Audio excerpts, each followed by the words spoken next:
I just want to thank everybody, thank the Sugar Bowl committee for having us. It's just an unbelievable event with so much tradition. So proud to be a part of it. It's been so welcoming here. We're excited about the opportunity. We're still trying to find a way to put our best 60 minutes of football on the grass or on the turf. I think our guys are going to lay it down for K-State and represent. We're excited about the challenge that's upcoming. We're thankful for the fans that are driving down, crawling down, however they can get down here, trying to find a way to come and support us. And we're just ready to get this thing teed off. All right, questions?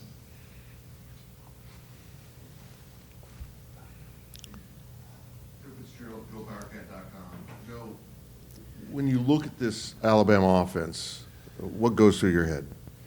I think probably people talk about the stars, and they've certainly had their share of those over the years. But I think really up front they're phenomenal. I think they're strong, they're athletic, they move well, they work well, they're cohesive. I think that's kind of the gel that gets this thing all going. And then when you couple that with playmakers around those guys, I think it makes them a real dangerous crew to stop. With Bryce Young opting in, so to speak, does it make it more of a known commodity as opposed to having someone else out there that might change the offense a little bit? Yeah, we were in flux there for a little while. Didn't really know. I think there's definitely two different styles of offense, depending on who the trigger man is. And you certainly have a lot more background with Bryce Young. Going back a couple years of offensive stuff and kind of his cadence and rhythm, and I think we do absolutely. I think you're right on that. We do know a little bit more about Bryce than we do the others. Yeah, and finally, what exactly do they do that causes stress points for a defense? I just think it's we've certainly seen more complicated schematics. We've seen more tempo. We've seen more. It's not that. What makes it go is the execution. I think they play really hard. I think they've got obviously a lot of talent and skill. I think they play a physical brand of football. That's the hidden sauce, is just the toughness, the physicality, and the execution and the grind, play after play, and that's what makes them unique. Scott Fritchen, K-State Athletics. Say, Joe, I was curious, you have held every opponent underneath their scoring average this season. Why is that? I don't look at it until I guess it's over, but we're just trying to get out of each series. Honestly, that's the mindset. We're not trying to hold them under whatever 34 whatever points per game there is. We're just trying to win each series, win each play, and I think when you stack enough of those together, that's the magic. And we're just trying to find ways to continue to give different pictures and different looks on each snap so that we can have success on that snap. And then when you put together 60 minutes of that, you end up with a good result. Right here in front. Hey, Joe. Kellis Rabenite here with the Wichita Eagle Kansas City Star.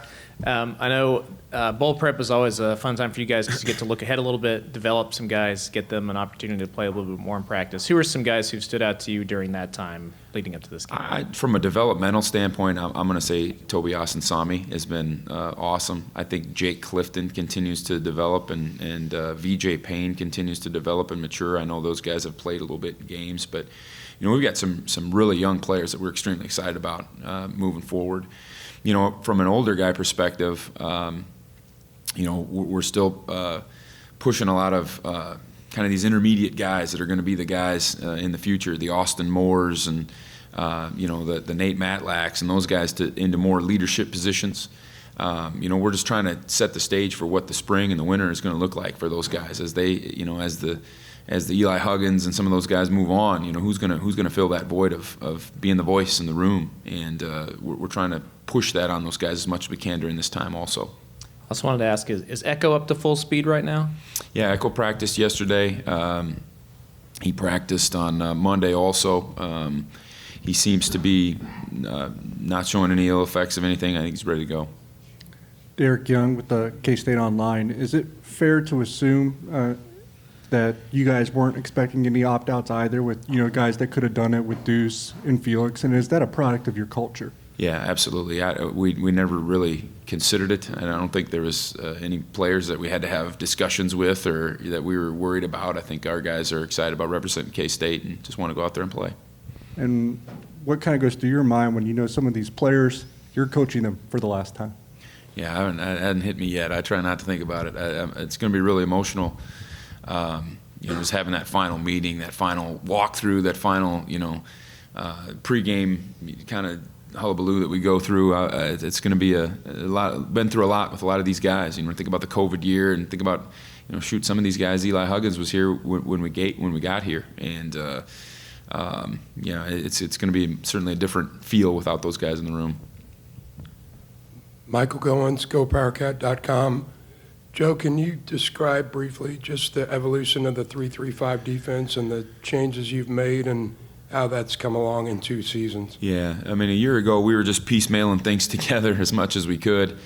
There was a lot of week-to-week learning. There was a lot of things that, and when I say that, there was a lot of week-to-week install for the players, particularly on third downs, where I think we still were behind the curve. I think we did a lot of work in the off-season to get, I guess, what I would call a package together where we can name things, and I think it's a lot different than what we were accustomed to in that I think you can play a little bit more offensive football on defense. I think there's a lot of adjustments that we can make real subtly that don't affect a whole lot of people other than maybe 1 or 2, just with a simple tag or with a simple change in alignment. And so we got to that stage, I think, a little bit over the off season, and I think throughout the year we haven't deviated much from that. We've pretty much stayed true to that. So it's allowed us to be a little bit more, probably carry some more things week to week than what we typically would in the past. Back in the 4-down days, I don't know the magic recipe, but we maybe carried in a given week maybe 3 base defenses and 3 pressures in base down situations. Now we can carry 9 things, and it just doesn't mind blow our guys because they're not that much different for them technically. And so we're just able to do a little bit more with it right now, and I think that's going to continue to evolve. I think there's things we're talking about on a daily basis now that are going to be different moving ahead. Boy, I wish we had that, or and those are some things that we're going to start to explore in January and February moving ahead into spring ball. Arnie Green, Topeka Capital Journal, Salina Journal. Wanted to ask about Felix. His numbers may not necessarily reflect it, but how big an impact has he had this year? Just, I guess, from his presence and people having to. Yeah, he dictates so much attention. I know exactly where you're driving at. He's just, we've seen teams that have turned their protection to him when we've given no other looks. And he's made life a lot easier for a guy like Brendan Mott, who's had a tremendous year, in part because of himself, but also, as a byproduct of the attention that Felix garners. Nate Matlack, Jalen Pickle, some of these guys are really the beneficiaries of what Felix can do and how disruptive he can be. In terms of just, there's another guy that just the growth that he's, over 2 years where he was to where he is now is incredible. And, just maturity, not only on the football field, but off. I'm so proud of him and the journey that he's made so far. And also, Daniel Green obviously has had issues all year with injuries and stuff. Where is he now in his? He's full speed. He's as good as he's been. He probably feels. He probably wishes he had some of those weeks back. There was there was probably 5 or 6 weeks in there where he didn't really practice. We did as many walkthrough things with him and got him as many pictures as we could get him, but he was not practicing. He'd go out there and he'd limp around on Saturday. But his leadership and his presence was so important to us that we needed to do it that way. And he had a mid-season surgery and is able to come back and he's been phenomenal since he's gotten better and better each week.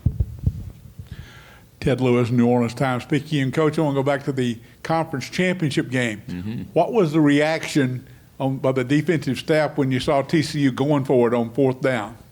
Well, I assumed that they would. You get to that. I knew that was going to happen. They were, nobody really stopped them, and the question for them after the game, I'm sure, is why didn't you keep it in the quarterback's hands?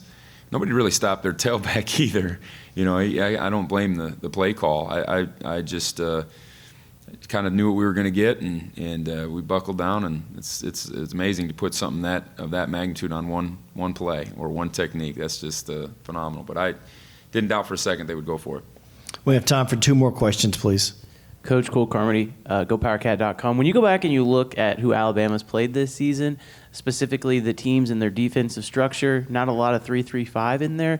Is that kind of something that you guys take into account when you go through your game plan, or how much do you take away from how other teams defend Alabama? Yeah, we obviously look at that the same way that their offense would look at things that have hurt us. It makes it, it's good and bad to that. The good is they haven't probably spent a bunch of time working against that stuff. The bad is we don't necessarily see how they attack those things. We're looking for that stuff too. We're looking for, man, I wish we could see how they block this, or I'd see how they protect this, or what route structure do they like against this picture? Where do they throw the ball in man versus zone?